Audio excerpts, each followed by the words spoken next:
Hello everyone and welcome to the Credit Research Report presentation on Bharti Airtel. Before we start the presentation, I would like to thank AIWMI because of the opportunity to participate in Credit Research Challenge 2018-19. So we'll begin the presentation. We'll first look at the agenda of the presentation today, where we will be talking on topics like industry overview and competitive positioning, business description, industry analysis. Then we'll have a look at the corporate governance, the financial analysis, where we will be having a brief description about the profitability, operational liquidity. We'll take a look at the shareholding pattern along with the debt analysis and serviceability, investment summary, and finally we'll go through the Altman Z score and credit rating metrics. In the next UT, we'll be looking at the industry overview competitive positioning, where we talk about the telecom sector.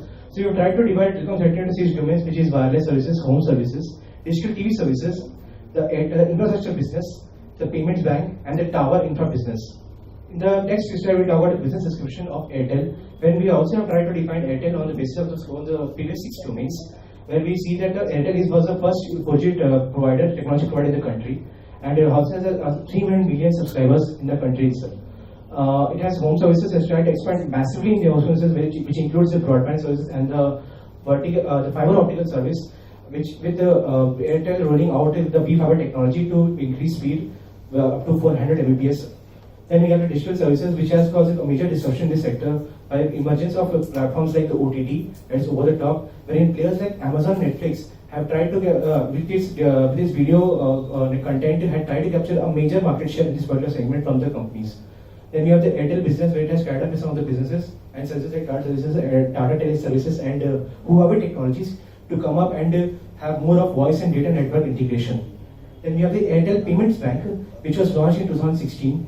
Where the Airtel has tried to aggressively expand its network across the entire country with about 250,000 banking branches, and it also has launched the UPI-enabled digital payment services.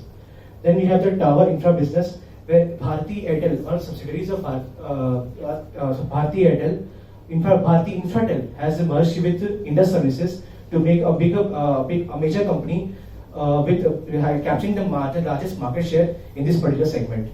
The next we'll look over the industry analysis, wherein we'll talk about the telecom sector. Where if you look at the pie chart on the top left corner, you see that a major segment of the market share has been formed by the rural market area, which is approximately about 44%. Then we have the ERS jet telecom sector, where we can see because of the expansion plans of these telcos into the wireless services and some of the other capex plans, we see that the ERS jet has gradually increased from FY15 to FY18. And then we have the monthly mobile subscriber ARPU data. ARPU is basically the average revenue per user data in the telecom industry, which has slightly taken a dip, and it could be because of this price wars being created by the emergence of some new players like Reliance Jio, and also the advancement technology that the industry has gone through. In the next, we'll be talking about some of the ARPU data regarding the Airtel, where we'll see that the Airtel has the ARPU monthly by sector, especially in the Airtel business infra, has increased rapidly, and has a major stake in the entire ARPU revenues for the company because of its major expansion plans. And then we see the churn rate for wireless services of Airtel, where we can see that the churn rate had increased for Airtel from FY15 to FY17. It was because of players like Reliance Jio, wherein we can see the number of subscribers of Airtel opting for Reliance Jio. But then in FY15, the company may aggressively market itself and then came up with new bundling plans, and was very aggressive in its strategy and would improve its churn rate to 3.5%. And then we have the number of mobile subscribers where Airtel has been able to retain a maximum of its players as compared to Vodafone and Idea. To talk about more of corporate governance, I'd like to hand over the microphone to one of my team members. Thank you. So next, we analyze the corporate governance of the firm. We need to understand that the corporate governance is a direct implication to the credit rating of the organization when firm-specific risks are not taken into account. First, we check the accrual quality of the credit, we check the timeliness of the payments, the number of blocks in the corporate structure, as well as the degree of independence the non-executive directors of the board possess. So, CRISIL, which is the premier rating agency of our country, has rated Airtel as GVC level 1. That is the highest possible rating a company can get, which implies that there is maximum value creation for shareholders whilst full compliance of the corporate governance laws of that particular nation. Airtel's committee has 6 independent directors, which shows a good ratio of independent directors in the total strength, and the amount of agency risk is reduced. Next, we come to the audit committee. The audit committee is a very integral part of the corporate governance of any organization. Airtel has 4 members, out of which 3 are independent directors, and all are well versed in the sectors of the telecom industry as well as financial sectors and general management. So what we know is that due to this divergent profiles and due to the divergent skills which are possessed by this audit committee, and the pre-meetings which the independent directors have before the actual board meets, signifies that there is a lot of transparency as well as a platform creation for unbiased ideas by people who do not own a stake in the company. Next, we go to some financial ratio analysis. So we can see that the interest coverage ratio and the debt coverage ratio is more or less stable. The only issue is in the debt service coverage ratio. This is because of a steep decrease in the revenue, which is a factor of the industry and not just Airtel. That is why it has faced a hit between FY16 and 17. The last thing in financial analysis would be the profitability and the operating performance. So in the profitability and operating performance, all the 3 profit margins, that is gross, net, EBITDA and EBITDA margin, are more or less stable. There is a reduce in the turnover cycle, the receivables turnover cycle, which implies that the working capital cycle is being expanded, and this could put pressure on the asset utilization capacity of the firm. Next, we go to the firm structure, which will be taken up by my colleague. As we can see the shareholding pattern, we can see that majority proportion is held by the promoter group, which is 67%, and it is held constant over the years. Also, banks and mutual funds have increased their proportion compared to the last year, which shows their confidence in the company, which is a good point.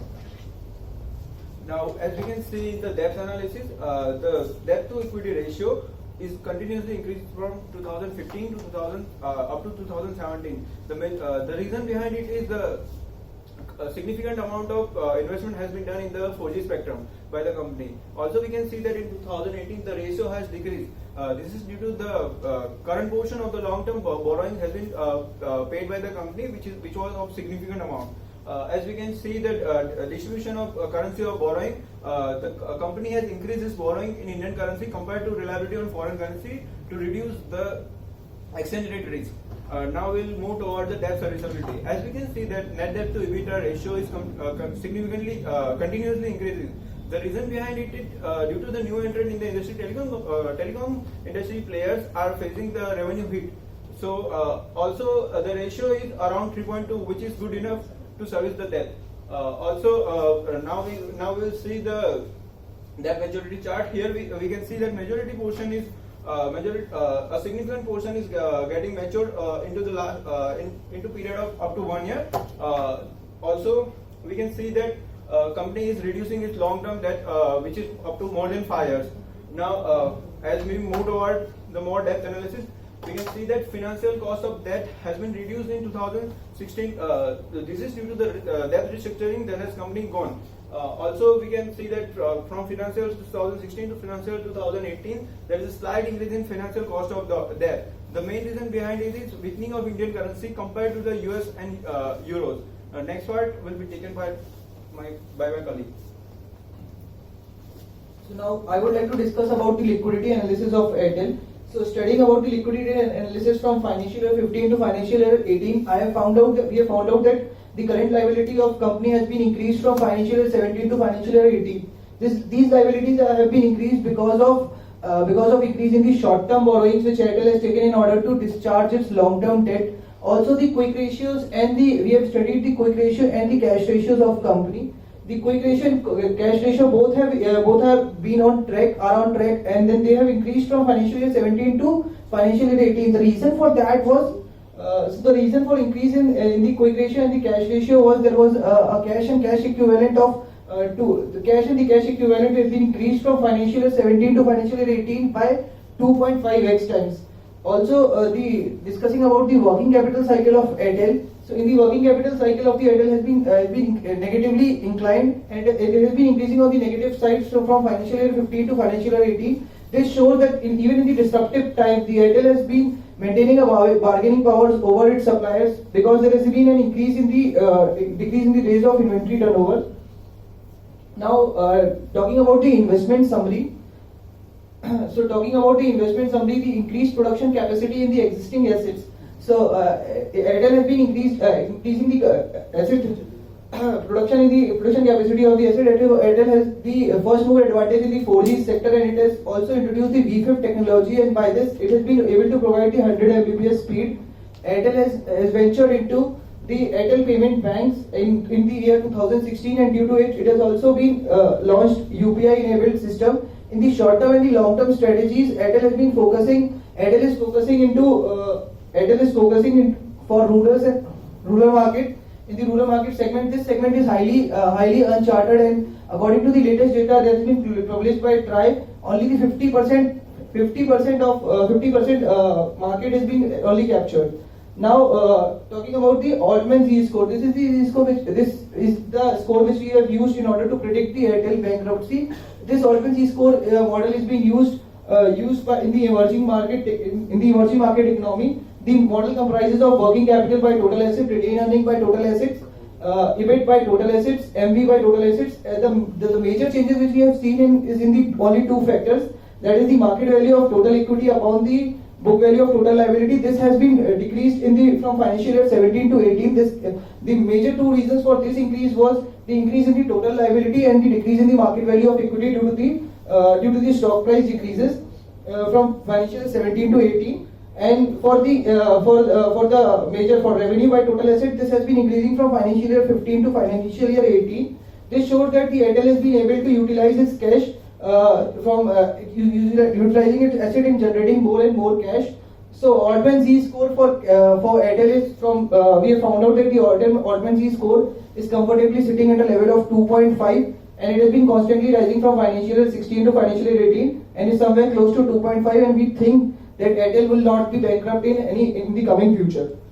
Now, credit rating metrics. This is the metrics which we have developed in order to justify our approach objectively.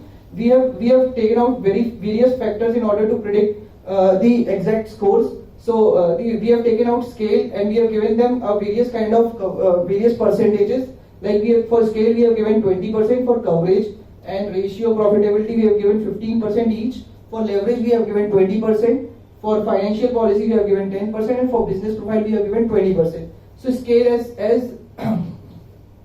the Airtel has enormously large operation scales. It's been operating in India and Africa, as well as it has been operating in a 6 product mix. We think for scale and for business profile, for extent of the operation and the diversification, we think that Airtel can be rated as AAA in both these factors. When come to the debt by EBITDA and the interest coverage ratio, we've seen that there are some issues as the margins are being compressing for the ARPUs are being decreasing and margins have been compressing for the industry. Airtel might face some issues in both these sectors, and thus we have rated them as BB and BB respectively. For profitability and efficiency, we've seen that the margins are stable from financial year 15 to financial year 17. We think that Airtel might be able to maintain this margin in a proper way. Hence, we have rated Airtel as AAA in this parameter. For financial policies, we have gone through the various tree of Airtel, and we have found out that Airtel has been acquiring Tigona, and it has also acquired few firms in South Africa. Hence, we think that the financial policy is up to the mark, and Airtel has been able to raise money by various sources. Hence, we think that we can rate AAA in this parameter to Airtel, and then overall efficiency of overall score of Airtel comes out to be 6.75, and we are very much comfortable in giving Airtel a rating of AA. Hence, now the commendation part will be covered up by my colleague. We have identified certain trends in the industry, and based on these trends, there is a certain relation with Airtel's performance. First is the investment risk in the future due to increased regulations and losses due to amortization due to the heavy investment in assets of Airtel.